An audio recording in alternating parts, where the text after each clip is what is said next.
Welcome back to our channel. In this tutorial, we'll show you how to easily start or stop automatically reporting errors and crashes in Chrome on your PC. Let's get started. Step 1. Begin by opening Chrome on your computer. Step 2. Look for the More option at the top right of the browser. Click on it, and then select Settings from the drop-down menu. Step 3. In the Settings page, click on You and Google tab, followed by Sync and Google Services. Step 4.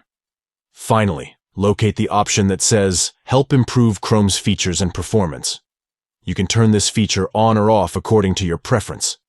By following these simple steps, you can easily control whether Chrome automatically reports errors and crashes. This can be helpful for improving the overall performance and stability of your browsing experience. If you found this tutorial helpful, please give this video a thumbs up and subscribe to our channel for more useful tips and tricks.